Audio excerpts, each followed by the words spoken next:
Warning! Slight spoilers in this video in terms of the plot. Slight! But I want to mention that for those of you who are extra sensitive to spoilers. Alright, so, while they aren't participating in the junket this weekend and tomorrow, the main iconic villains of the Spider-Man franchise, and Jamie Foxx, hey, come on, he's an Oscar winner, and it looks like he has a much better role this time out. By the way, I found out that Jamie Foxx is playing his original Electro from Andrew Garfield's universe, from Oscorp, and he just acquires the arc reactor when he comes into the MCU, and that's all I'll say about that. I know that's been reported in a couple other places. Those aren't the slight spoilers that I'm talking about. All right, so anyway, these three guys came together for the Sony panel at CCXP. Brazil loves Spider-Man. Brazil loves comic book movies. That's why CCXP has become one of the main comic book conventions, which is really cool to see an international comic book convention join the lineup. Although, as one comic book convention levels up, one levels down. As I don't know if San Diego is going to make it. But anyway, this also means that there's an outside chance they could walk the red carpet at the premiere on December 13th, since they've already been seen in public, presented in public by Sony themselves. That could make for a very cool photo op if Sony can keep them together all the time. They're like, you guys are, like tie them together like school kids and be like, off you go. And keep them away from the press, because Alfred Molina and Jamie Foxx can't keep a secret like Andrew Garfield can. And that might be one of the reasons that Sony is keeping them away from the press, because they could get them talking and they could perhaps reveal some things. And hey, good for Tom Holland, by the way. We're talking about all these leaks, and none of them have come from Tom Holland, right? He's definitely redeemed himself. Good for him.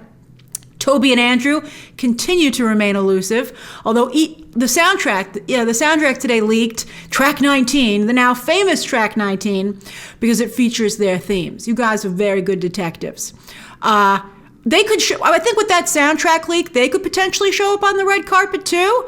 Will Sony blink at the last minute now and be like, but I mean, they don't need to. Sony does not need to work harder to sell tickets for this movie. They don't need a last minute push. I think that it's smart to have these villains and use them and have a second, they want Spider-Man No Way Home to swing out for many legs, for many weekends at the box office. So I think they want to save the Toby and Andrew mania for, when the movie opens, right? And everyone, I wonder how many people will be taking snapshots and posting them on social media. You might want to get off social media starting on the 14th, because it's going to be crazy. But anyway, some of you are also wondering, where the heck are Reese Ifans and Thomas Hayden Church? One of you even asked me and said, hey, maybe in the movie they just used the CGI versions, which I think would be pretty insulting. And I thought that was a pretty good theory, so I checked with a source, and they do show up in the movie, albeit very, very, very, very briefly, which is probably why they are not being used to promote it at all. Like really briefly in Reese Ifans and Thomas Hayden Church form.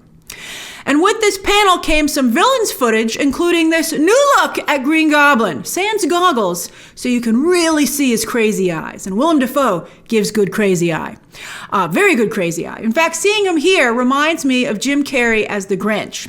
If you know your Grinch history, Universal saw how much makeup they were putting on him and said, why are we paying Jim Carrey when we can put that latex on anyone? So Ron Howard did a screen test of Jim Carrey in the getup and someone else, and of course Jim Carrey blew that other person out of the water. So yeah, no matter what Green Goblin is wearing, it's Willem Dafoe who is the real special effect, and probably why they ultimately decided not to put a mask on him, because why would you cover that up, right? I think it helps that he kind of looks like Green Goblin naturally. He has like those really strong facial features, which has, I think, always been one of the reasons people like him so much in the role.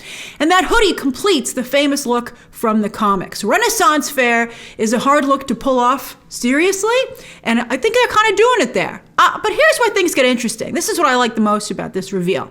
Unlike the Sam Raimi film where Norman Osborn seemed evil, here he seems mentally unstable, like he can't control himself. He's on the edge. Part of him is enjoying what he's doing, but part of him is watching things unfold in horror, powerless to stop it. It reminds me a little bit of some of the performances in One Flew Over the Cuckoo's Nest, a fantastic film.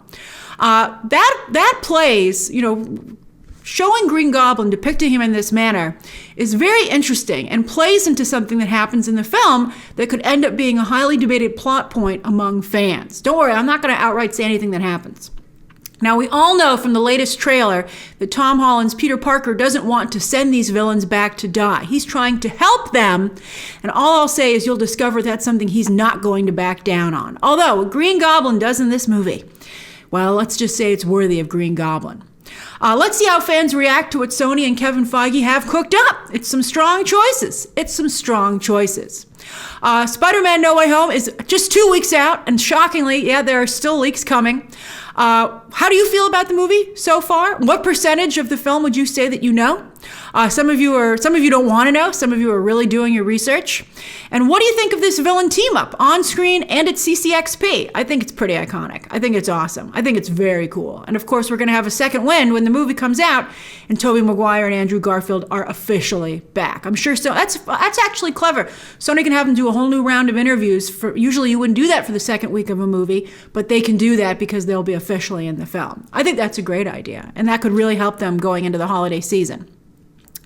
Very interesting. Very interesting indeed. I think it's all pretty darn cool. And I think the only thing that could possibly match it in coolness is Michael Keaton back as Batman. Hopefully soon. The Flash visual effects are taking a long time too.